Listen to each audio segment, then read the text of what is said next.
Hello. You got baby nuts! Get your name out my mouth! Welcome to MMA Diary Part 9. Hashtag baby nuts. We are going to go over the Shamrock Gracie card and the Cowboy vs. Cowboy card very briefly, just sort of run through it. Quickly give our predictions, or my predictions of what's going to happen with Bisping vs. Silva, and just do some other news and notes. I guess we'll do 5 rounds, and we'll do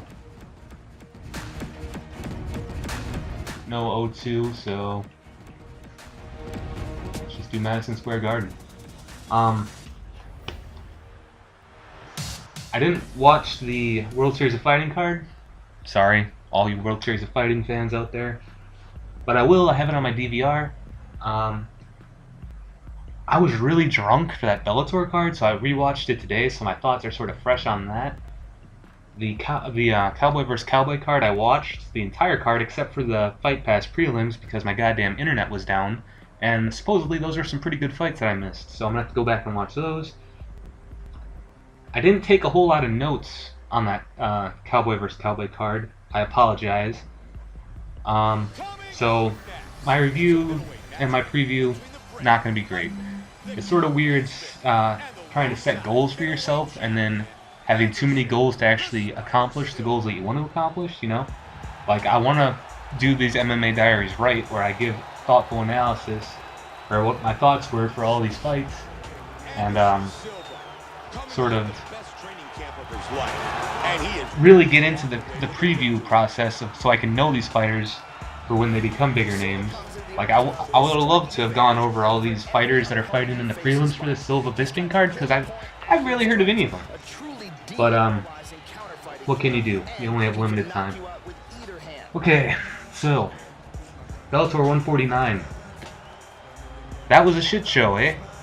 Man, that was crazy.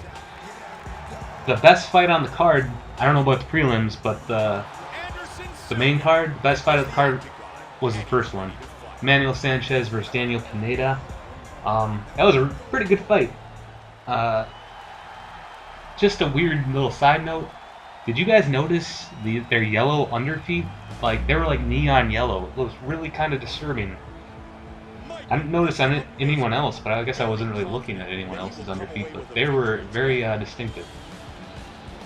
I thought Sanchez had a great third round, but the rest was pretty close. Sanchez ended up getting the decision. I think it was unanimous, 28-29 or 29-28. The ground and pound numbers that they showed after the fight, Sanchez crushed him on the ground and pound. There was also a few really slick transitions, but Daniel Pineda didn't look bad. Manuel Sanchez, I think, is supposed to be like a pretty prized prospect for Bellator, but it was a good fight. Emmanuel Newton versus Linton Vassell. I thought this would be the fight. Oh yeah, before this fight, I picked Emmanuel Sanchez, and that was right. Emmanuel Newton versus Linton Vassell. Before in my predictions, I picked Emmanuel Newton. Linton Vassell ended up winning, but man, that was a nut kick festival by Newton onto Vassell. Vassell got kicked in the nuts 3 times, and Newton got docked a point. I also didn't know what Newton's personality was, because I don't really follow Bellator, but in the pre-fight package, he seemed like a lunatic. Just a little side note here. Linton Vassell is cut. Like, he's like Greek god cut. That guy's very fit. Oh yeah, they were wearing the same shorts, it looked like, except for Vassell had more sponsorships, but that was weird seeing 2 guys with like the same exact trunks on. Yeah, Linton Vassell ended up getting a decision victory, 29-27.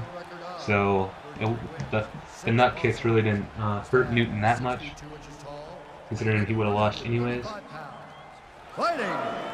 Melvin Guillard versus Derek Campos. I had picked Melvin Guillard before the fight. Derek Campos ended up winning. This is when I was getting really drunk. Like, I was all alone on Friday night, and I had a bottle of tequila, and I drank about half that bottle, and it's way too fast, and I got very sick.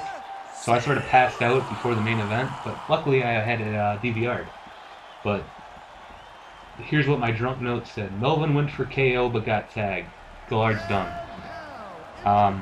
Yeah, I watched it again today, and Melvin just tries to go in so fast for that highlight knockout. I mean, he's entertaining, but it's just a stupid way to fight. And it's good for Derek Campos. You know, Melvin Gallard's a name, and he just got a name on his resume. So I think Melvin Gallard, he should be like a first fight on cards, just as a name to get people on, and just feed him. Because Bellator feeds all their like named fighters garbage, like Josh Thompson. Who the hell did he fight his first fight in Bellator? Just give Melvin Gallard all sorts of names like that. Just have him knock people out. Kimbo versus Dada. My drunk note there was LOL, what a joke, gas out. I'm going to talk about that later in the fight. I'm going to try and fight Silva here with Bisping. This should be interesting. Silva's a beast in this game. I don't think you're going to be able to... I beat him... I do warm-up fights now, so I don't look like a complete asshole when I'm playing this game. So I have at least a little bit of recall on the controls and all that jazz, but Silva is really hard to beat. I got lucky and I tagged him a few times. I ended up knocking him out once, but... As you can see, I'm playing as Bisping, and if you notice in all my other videos, the person who I end up playing with, except for, well, last video I played as Hoist Gracie because I couldn't find Ken Shamrock as a playable character anywhere. Oh, I tagged him. I tagged him. I tagged him. Ah.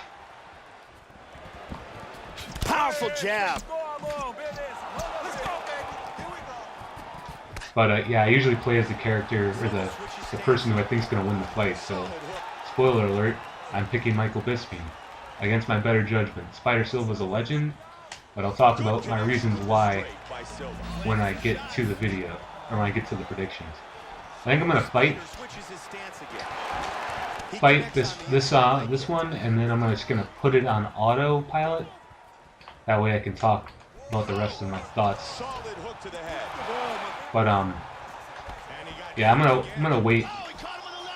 Oh, I tagged him twice. Oh, and he eats a shot. I'm gonna talk about Dada and Kimbo at the end of the video, because there was a considerable health scare. If you remember in my last video, I talked about hoping that Hoist and Ken wouldn't have a fucking heart attack in the cage, and I sort of put that voodoo onto someone else. So we're going to talk about that at the end of the video when I'm not focusing on this. And then Kimbo, or main event time, fucking Hoist Gracie and Ken Shamrock. Oh, fuck. What a joke of a fight that was. What a joke. Bisping with a punch that connects. Ken got caught in the nuts, and then he got a delayed reaction. I don't know if that's what happens to you when you get older and you get hit in the fucking balls, if you have to wait a few seconds. I mean, I've had pain where it's sort of delayed for a second, and then you really start to feel it. I don't know if that's what happened to him, or if he got caught with a real shot and then he acted like he got hit in the nuts. He's looking to take this fight. Oh, that didn't count. But yeah, it ended up pretty much on a nut shot, and Gracie got the KO victory, or the TKO victory. It was a shit show. But yeah, I picked Shamrock and Gracie won, and then Kimbo and Dada. I picked Kimbo and Kimbo won, so I got 2 out of 3, or 2 out of 5, sorry, for my predictions on the Bellator card. I mean, it was entertaining, but it was entertaining for all the wrong reasons. Then the UFC card, Shane Campbell versus James Krause. That was a really good fight. I had picked Campbell before that, and Krause won. Krause looked dominant, but I had even more respect for Campbell after that fight. He really ate some shots and stuck in it, scrambled out of some submissions. It was very, very good performance by Campbell. That was a good fight. scores with the knee to the body. Then Chris Camozzi versus Joe Riggs. I had picked Camozzi, and Camozzi won in pretty devastating fashion. He caught Riggs with like a jab down the middle, like a straight right, and then fucking Riggs bent over like he was really hurt, and then Camozzi just fucking laid into the knees with him. It was pretty devastating. Riggs, he's not that old, but he sort of has to hang it up at this point. Michael Bisping's putting on a striking clinic here tonight, Joe. He's throwing a lot of combinations tonight. Really aggressive. But yeah, I think Camozzi got... I don't know if he got knocked out tonight. I think actually Cody Garbrandt did. I need to start putting that in my notes too. Oh, very nice. Oh, big shot. I'm gonna get him. And he's dropped by a big shot. Nasty ground and pound. He connects with the left. Oh, that one hurt him. Whoa, whoa, whoa, whoa, whoa. Cody Garbrandt versus Augusto Mendez. What a knockout by Cody Garbrandt. There we go. Look at that. There you go. That's what's gonna happen. Not really. I think if Bisping wins, it'll probably be by... who knows? I'm not gonna even go into that. I think it's kind of wrong to pick the way that you're gonna win. But so I'm gonna put this sucker on autopilot now that I got my victory over Spider. Look at that. Boom, boom. Cody Garbrandt had a nice KO of Augusto Mendez. That's a highlight reel KO right there for him. Good for him. I really wanted to see that fight with John Lineker. That would have been a really good fight. But yeah, good for Garbrandt. Dennis Bermudez versus Kawajiri.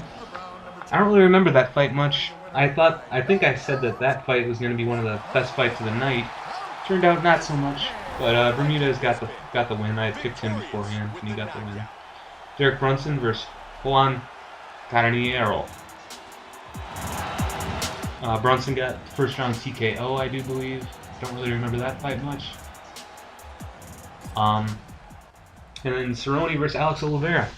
Alex Oliveira did pretty good for a little while there, and then Cerrone set that triangle sub up from the mount. And then he went onto his back and finished it off. It's pretty badass.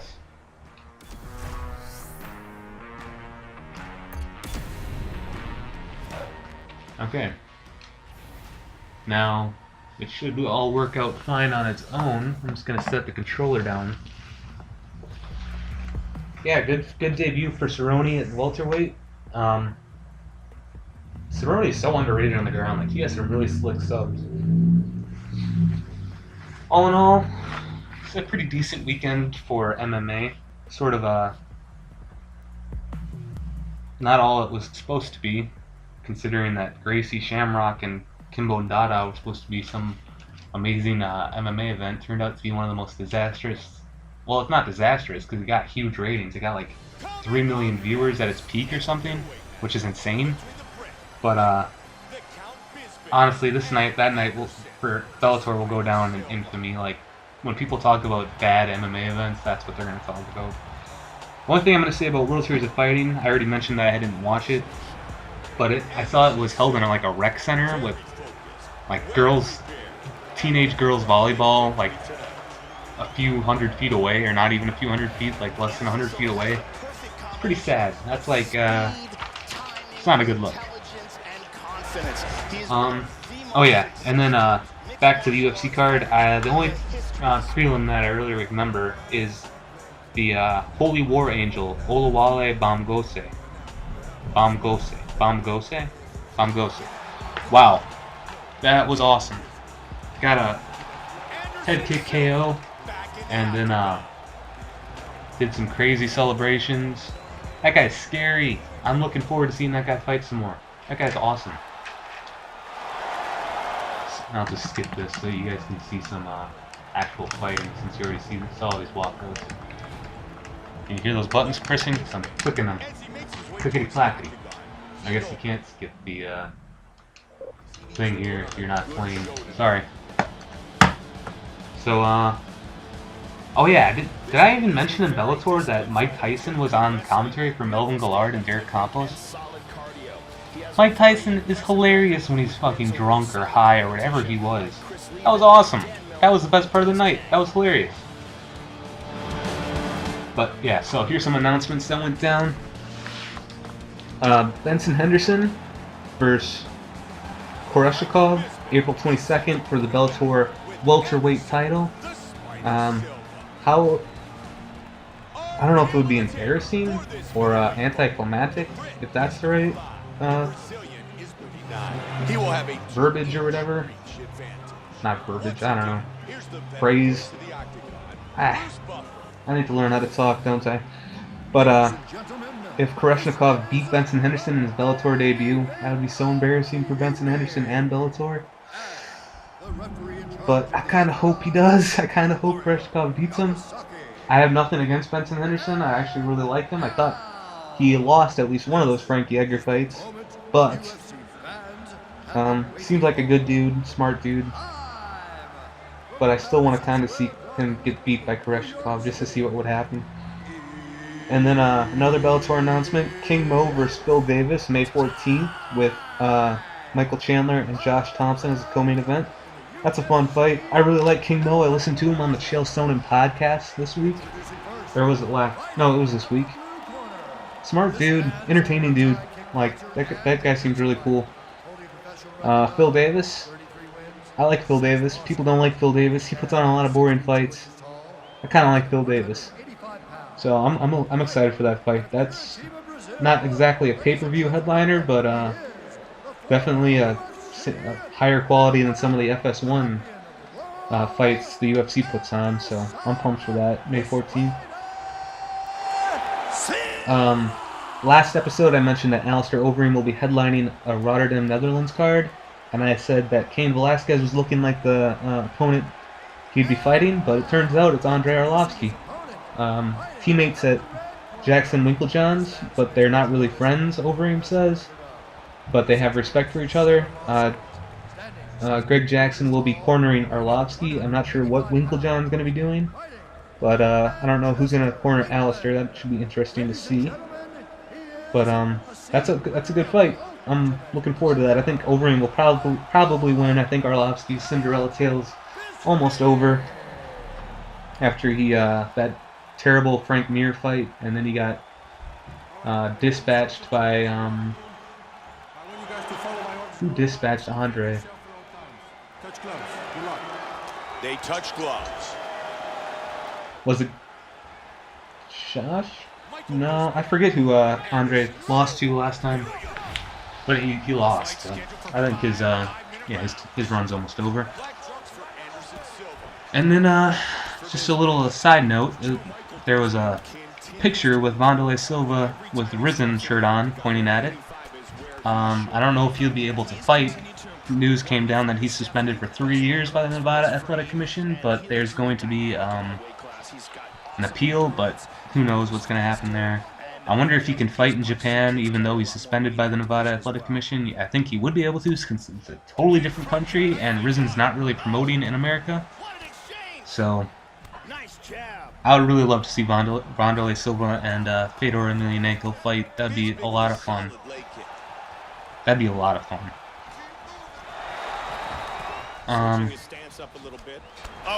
Biggest news of the week: RDA out of UFC 196 with Conor McGregor.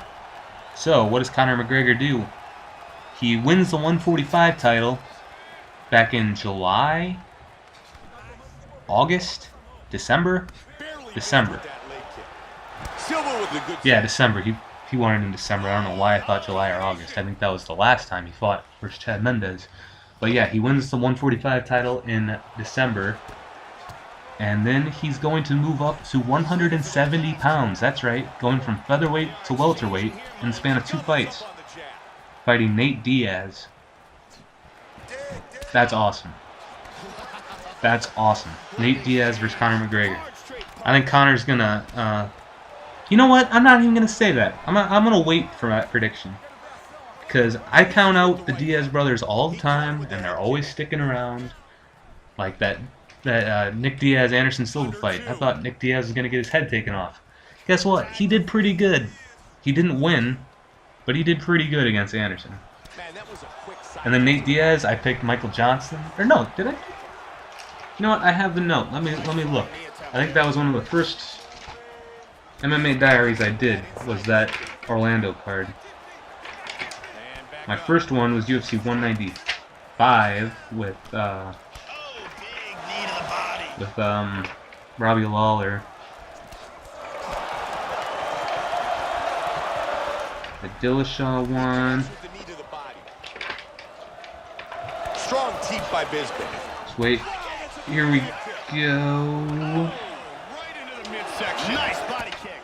That's a big jab. Body kick, look at that. These guys are trading strikes here. You know what? Sorry, I wasted everyone's time. I don't think I have those notes.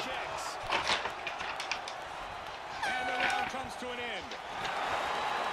Stipe Miocic is the one who beat Andrei Arlovski. I have the note of that.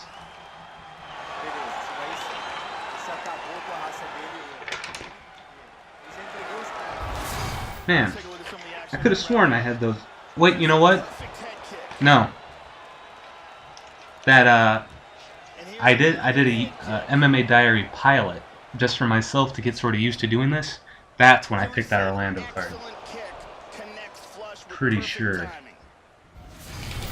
So, wasted the last minute or so. Let me get back to my MMA diary notes for this. So, apparently, Frankie Edgar had an injury. I heard he was angry. I didn't read what he was angry about. I'm rushing this diary out because my girlfriend's getting done with work, and I have to finish this video before she gets home. So, once again, unprofessionalism, but I want to upload this before tonight, or before the Bellator 150 card tonight. I'm not going to go predictions with that, but the main event's out. Rickles, I think, is main event now, with Czech Congo co-maining. Whatever. I barely know any of those fighters, so I got it recording, and I'll watch it. Maybe I'll comment on it if anything crazy happens. Let's get back to this Nate Diaz versus Conor McGregor thing. RDA broke his foot. Frankie Edgar had an injury, so he wasn't able to accept the fight. I don't think they would have. I don't think they were really looking at him anyways, considering that Conor has to cut down to 145, and he was only planning to cut to 155. And he looks huge. His muscles are crazy. Jose Aldo wasn't ready, so that ruled out 145. Apparently, Conor wanted to fight Nick Diaz, and Nick Diaz wanted to fight him, but they went with Nate Diaz instead because I think they wanted to keep Conor sort of from fighting a 185er. So they settled at welterweight. They were going to do 165, but Conor McGregor said let him be comfortable, let's fight at 170, so Nate Diaz is going to cut a lot of weight. Nate Diaz is long as fuck. He's pretty good at jiu-jitsu, and his boxing is on point. Like, look at that Michael Johnson fight. That was a clinic right there. They should be jawing at each other the whole time. That is, unless Conor knocks him out right away like he did Jose. Oh, shit. Anderson really clipped Bisping there. Clinch up, Bisping. What are you doing? Joker.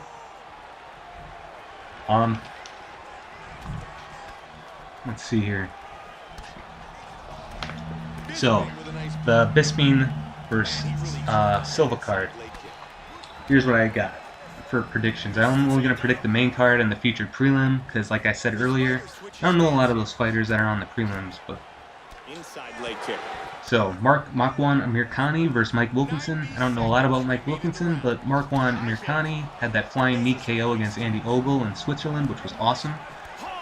He had another win since then. I think it was a decision win. I'm not positive, but it didn't leave that big of an impact on me. He's 27. I think he's primed for a run.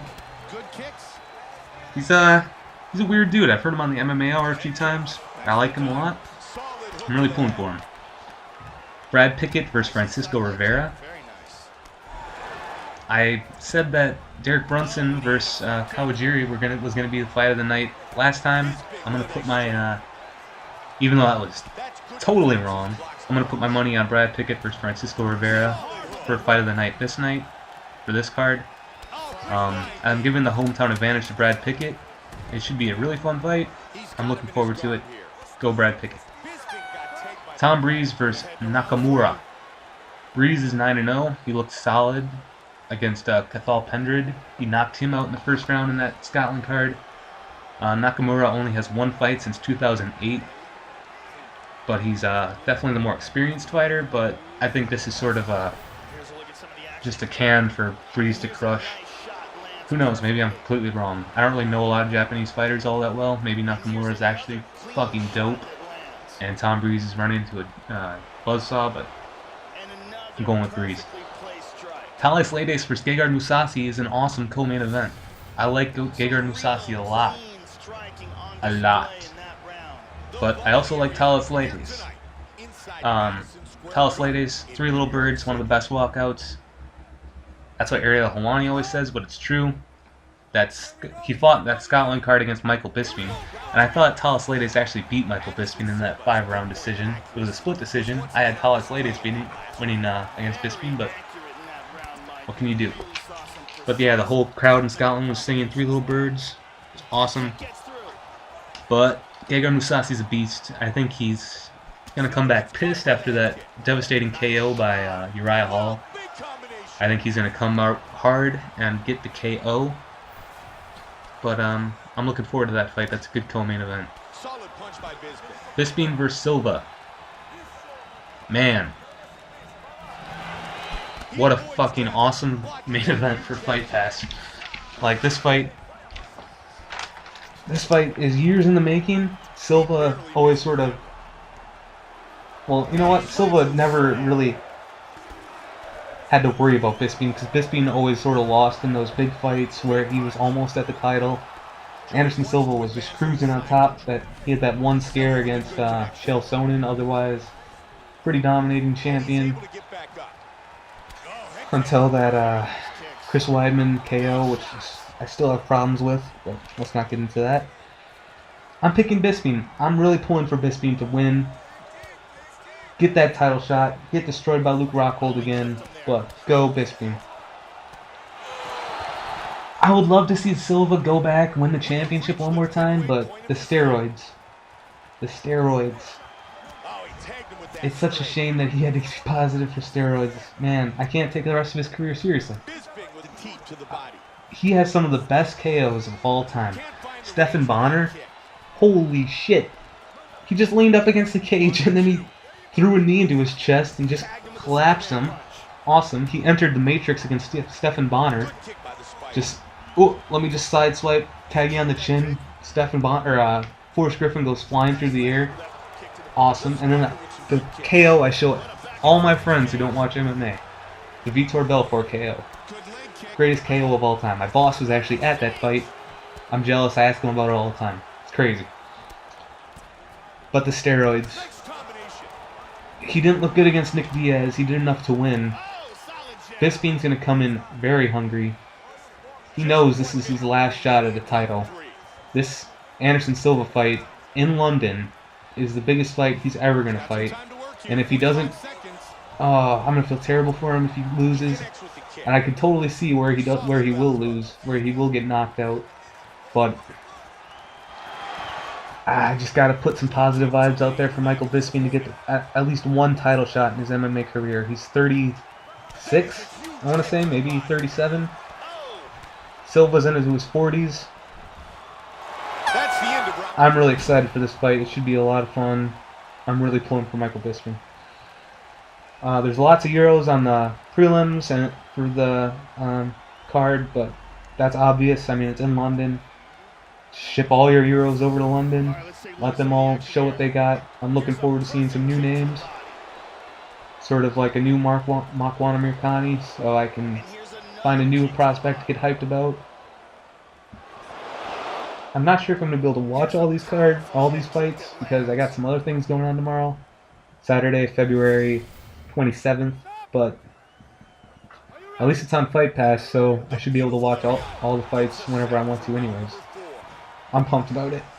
Now, I mentioned that we'll be coming back to Kimbo vs. Dada, 5,000.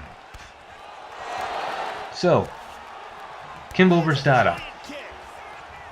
What do you think's going to happen? Oh, First round KO. Kimbo's gonna knock Dada's head off. Maybe Dada will land a crazy punch, destroy Kimbo. No, that didn't happen. 3 rounds. That went 3 rounds.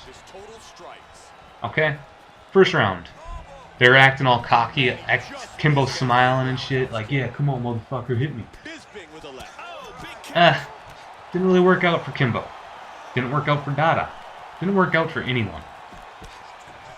They got gassed in the middle of the first round.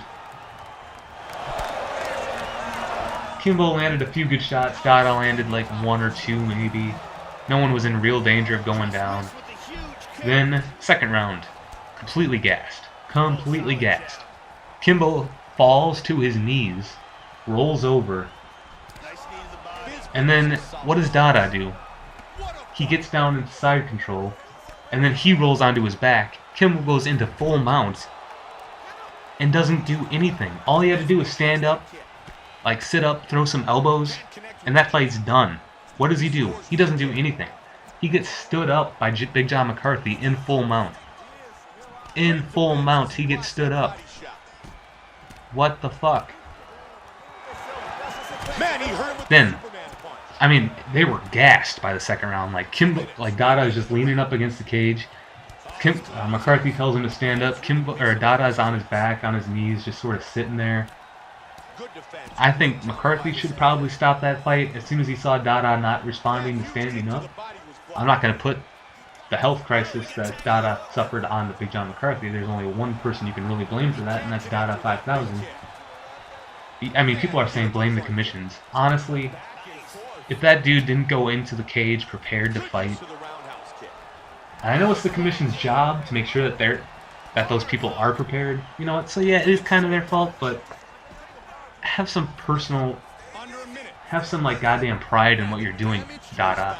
Don't show up to fight week. I heard he was like 300, or at least 40 pounds overweight. I'm not sure if that was in fight week or a month ago or whatever, but he had to cut 40 pounds to get down to 265. Obviously, he did not do any sort of road work or conditioning. Jimmy Smith on the commentary said the only thing you can do, really, to prepare for a fight is work on your gas tank, because you can work on conditioning. You know, you can run 5 miles a day, get your gas tank all the way filled up so that you're ready to go 15 minutes in the cage. But Kimbo was just as bad, and Kimbo's actually been a professional fighter for some years now. Kimbo's 42, Dada's 39. Dada's just exiting his prime. Like, I consider your prime to go to 35, but he obviously was not in any sort of shape to fight. Kimbo wasn't in any sort of shape to fight. I think Kimbo thought it was just going to be a can to crush. Turns out he couldn't land the shots hard enough to knock Dada out, but that will go down. And then the third round. Third round, Kimbo lands a few good shots on Dada, but Dada literally had nothing left, no air left in his chest, and he ate an uppercut, and then he ate an overhand right, I think. Kimbo walks away from the cage and back towards the middle of the cage. Dada tries to follow him. He straight up stumbles. Kimbo like throws a left. And barely touched him, if it touched him at all. And Dada walks all the way around the cage and then collapses. Like, all on the other side of the cage, away from Kimbo. I don't know if that's when his heart stopped beating, but he went into cardiac arrest either then or after the fight on the way to the hospital, and he had to be resuscitated. Like, that guy nearly died. That guy nearly died. Think about that. A guy with only 2 professional fights, 2 wins against opponents who are 1-16. He nearly died because of some stupid street beef that Bellator wanted to exploitate. And it worked. I mean, Bellator got 3 million viewers, like 2.5 million during the co-main, I think. It's just insane. Like, that guy almost died. Excellent ground and pound by Silva. Back up again. Trying to think what else I was gonna say about this. He catches the kick and counters with the takedown. This cut in his face is getting But yeah, I had something else I wanted to say. Maybe I'll remember it for next video. But that's gonna go down in MMA history as one of the most infamous fights ever. Bisping gets caught by that. Like, that's circus freak show stuff like you see in Pride, like the sumo wrestler versus the little 145 or whatever. That's what that fight's gonna be compared to. Except it's so much more serious because he almost died. I can't believe that happened. We'll see if Bellator shapes up. Maybe they're just gonna keep on doing these sideshow acts with old fighters and Kimbo and everyone. Kimbo versus Rampage, people are saying that. Guess what? Rampage is gonna destroy Kimbo if Kimbo shows up to fight like that. Rampage will destroy him. Alright, I'm going long. My girlfriend's probably waiting to get inside because I told her not to come in here while I'm doing my video, so I'm gonna end it right here. Well, 45 seconds. Let's see who wins this fight, I guess. He's doing some damage with those kicks. Trying to think of what else happened. I got the Sports Illustrated swimsuit edition with Ronda Rousey in it, and you know, I'm not gonna say Ronda Rousey's. Oh, get him, Bisping. I'm not gonna say Ronda Rousey's ugly because she, by no means is she ugly, but let's just say she's not the most attractive one in the magazine, considering that there are professional models in the magazine. But good for her. I'm glad she's getting out there. Like, she's on the Sports Illustrated cover. Good for her. was very successful in keeping this fight on the feet. Round 2, you can clearly see. Man, trying to think of anything else to talk about. Gigantic shot to the head. Round 3, thunderous impact. I guess I can talk about how the Conor McGregor-Nate Diaz fight, I believe, is still headlining 196, even though there's a title fight as the co-main. That's sort of wrong. I think they should have moved Misha and Holly to the main event, but I'm sure Conor's ego would have never let him do that, fight in the co-main event, considering he is the promotion pretty much at this point. The rest of the 196 card, we're going to talk about it next week. Ladies and gentlemen, Here we go. after 5 rounds, we go to the judges' scorecards for a decision. The judges score this contest 50-45, 49-46, and 49-46. Declaring the winner by unanimous decision, Anderson! Well, big surprise, right? But the rest of the 196 card is garbage. We'll talk about that next week. I hope you enjoyed the video, and I'll see you next time. Peace.